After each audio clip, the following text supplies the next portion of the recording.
simply because Krishna desired it. We can't understand. Or let's put it this way, it's hard to understand why Krishna does certain things. Why did Krishna arrange this huge war between these different factions of Arjuna's family? The Kurus and the Pandavas.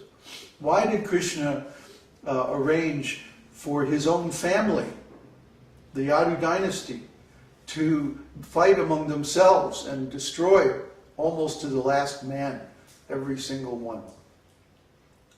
Why did he do that? It all had to do with setting up the conditions for the Kali Yuga. The part of Krishna's pastimes after he leaves Vrindavan are actually his pastimes as the Yuga avatar. And as the Yuga avatar of the Dwapara Yuga, part of his functions is to set up the conditions for the next Yuga, the transition to the following Yuga. So Krishna had to wipe out all the Kshatriyas. The Kshatriyas are the kings, the pious kings, who actually implement the directions in the Vedas.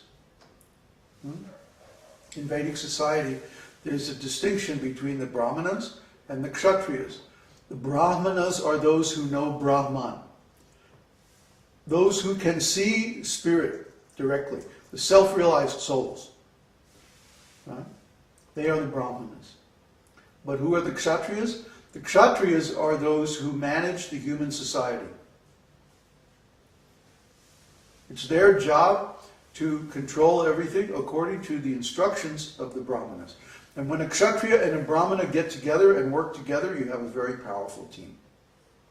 Just like King Chandragupta. Chandragupta Maharaj was a young king in South India. Who's that calling us? I don't know. Anyway, turn it off. That he was the heir of a dynasty in South India, a small dynasty. And he was approached by a Brahmana, Chanakya Pandit. And Chanakya Pandit at that time was an older gentleman, about maybe 50 years old. And he said to Chandragupta Maharaj, "How would you like to be king of India?" And Chandragupta Maharaj said, "Well, Your Holiness, that's a great idea, but how is it practically possible?" In those days, most of northern India was under the control of the Muslims, the Persians. And the Vedic kings were scattered, demoralized. So Chandragupta said, "Look, I know, it would be a nice idea to kick these guys out, but the kings that follow the Vedas they're not organized, they're not together. Well, how can we do anything?" He said, "Look, I'm a Brahmana. I know Brahman. I also know Jyotish, astrology. And I can tell you exactly what is going on in your neighboring kings' kingdoms." And he proved to him. He showed him. "I'll tell you. And then you go send your spies and you find out." And he proved it to him. And he said, "Look, if you and I work together, we can drive these Muslim rascals out of India. We can organize the Vedic kings, get them to work together, form an alliance, and defeat these rascals. Don't keep it in the sun too long, because it'll get too tight." Yeah. So Chanakya Pandit started working with Chandragupta Maharaj.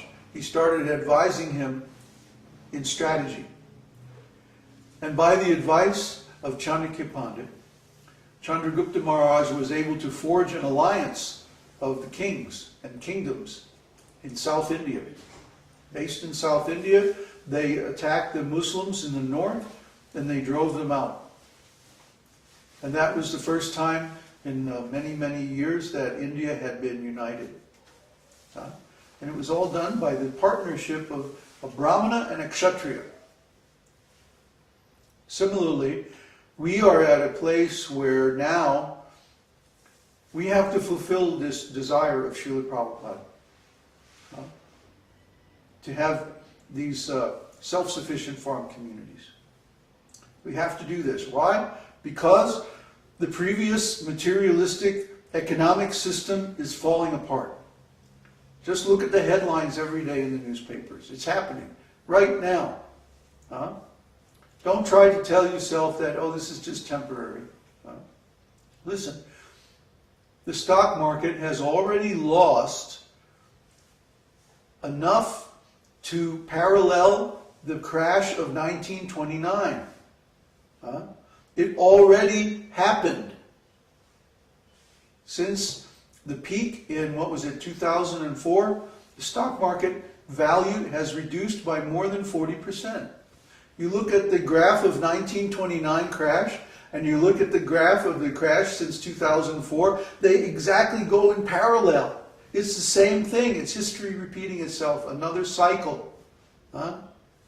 Wake up. This is not just the what do they call it now? The bubble.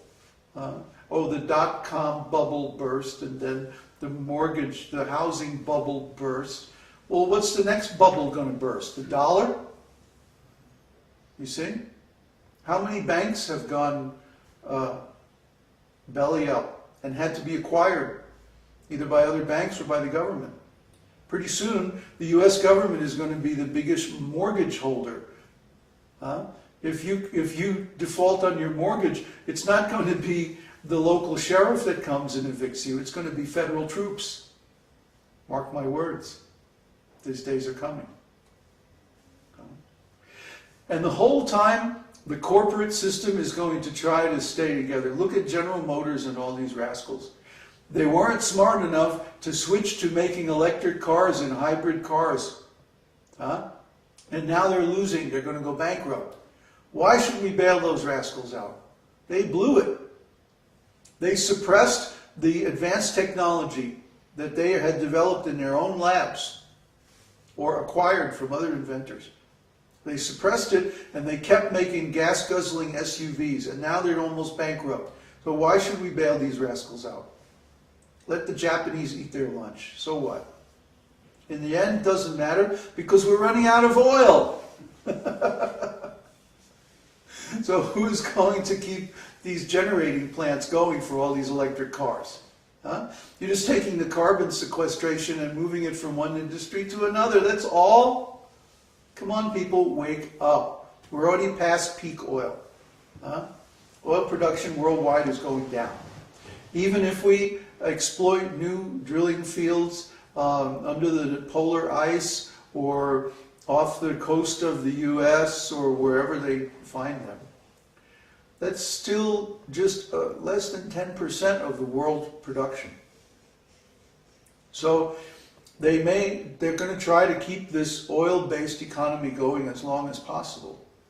But when the cost of fertilizer and the cost of fuel oil for tractors goes beyond a certain point, it means that the food production costs will increase far beyond the profitability of the market.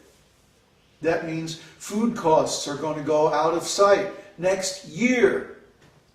Try to understand, people. All the big economists now, I mean mainstream economists, are predicting this. We're going to have starving people in America next year. Actually, we've got starving people in America right now. You just don't see them. They're tucked away in little homeless camps that are springing up all over the country. And the news is trying to keep this quiet. They don't want people to freak out. But guess what? It's too late. We already signed up for this crash. It's happening already. It can't be stopped. Doesn't matter how many trillions of dollars of fake money that they print and pour into the system. You know, that's what they're doing now. They're printing more and more and more money. These bailouts, well, where does the money come from? It comes out of thin air. They just print it. They just go to their computer. And yeah, hold down the 0 key. 1, 0, 0, 0, 0, 0. Okay, now you have all this new money to play with. But guess what? That's going to dilute the value of the dollar. So there's going to be deflation. And that's going to cause a reaction of inflation. That means for something that cost $100 this year, it's going to cost $200 next year. Does it mean the value of the $100 thing is increased? No. It means the value of the dollar has decreased. So try to understand. These cycles occur in every country that runs out of value for its economic system. It happened in Russia. Why do you think the Soviet Union dissolved? Huh? They ran out of money. Pure and simple. They were bankrupt. So they were kicked out and a new government had to be put into place. Huh? The Soviet Union lost the war. Which war? The Cold War.